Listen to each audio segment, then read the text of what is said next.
study of the Arjuna and Eklavya. Introduction of the writer. The purpose was written by the titile. He was born on 1884. He was died on 1946, and he was director of the Kannada literature. Character of Eklavya. He was the son of the Vetraj Hiranyadas. He was a young prince of the Nishida.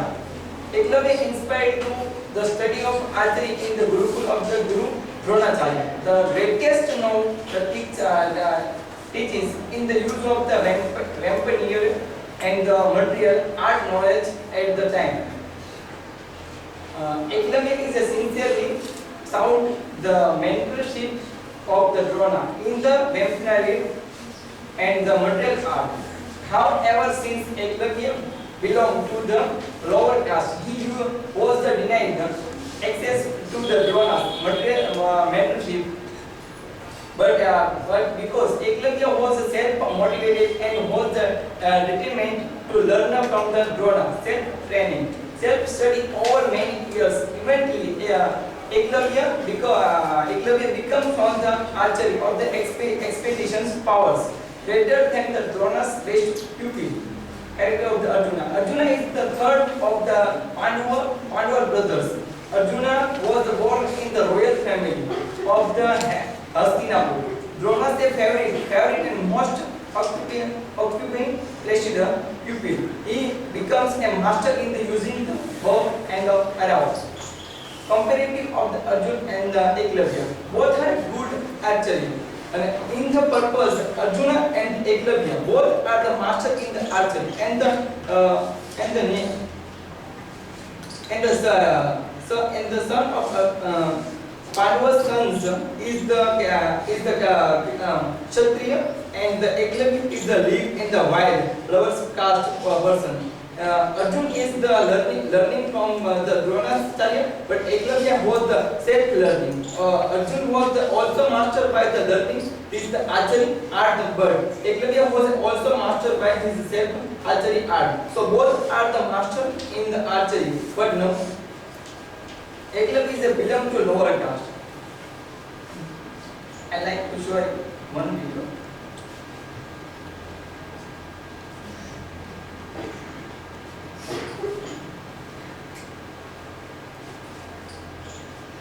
Chapter 10, Eklavya.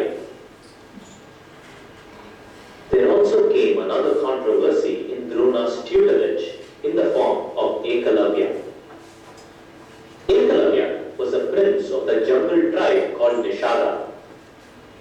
Dronacharya was regarded the best tutor in the use of weapons and war strategy at that time. Therefore, Eklavya aspired to study archery under him. Drona, however, rejected Eklavya as a student, citing that he was not a Kshatriya. He declined Eklavya's request on the basis of his caste, whose tribe was regarded to be of lowly origin. It is argued that Drona had double standards. While he taught his own son Ashwatthama the skills of warcraft and archery, even though Ashwatthama was not a Kshatriya, why would he reject Eklavya's request? Let us delve into the story a little more and find answers. Eklavya did not take this rejection to heart. His opinion of Drona as the supreme teacher was not tainted. He made a clay image of Dronacharya. Eklavya then secretly practiced archery in front of the clay figure, conceiving it as his teacher and master. One day, when the Kaurava and Pandava princes went out hunting, a dog followed them. The dog wandered away and came to the place where Eklavya was practicing and started barking at him. Without looking back, Eklavya shot a barrage of arrows into the dog's mouth, sealing its mouth, while at the same time not causing any to be at least equal to mine, if not more. Drona was surprised. Who could be so good as to worry even Arjuna? Out of curiosity, he went to see this boy. On seeing Dronacharya, Eklavya immediately fell at his feet and offered respect.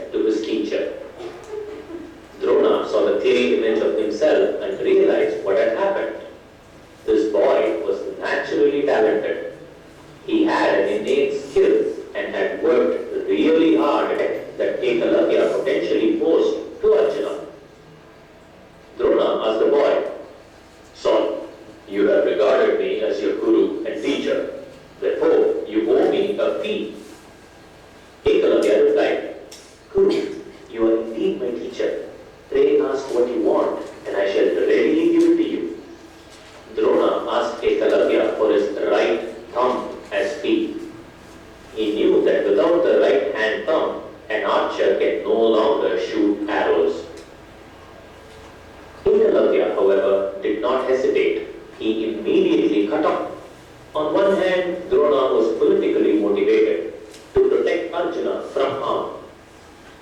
On the other hand, it is improper for someone to learn skills from a guru when the guru after this incident. He went on to become a famous warrior in Jarasandha's army, using just his 4 fingers on his right hand and trained left-handed archery. He was brave and fought valiantly and eventually was killed in Pandava and Kaurava princes equally. He favored Arjuna greatly and taught him more skills and mantras than he did for anyone else. Arjuna was Drona's favorite pupil.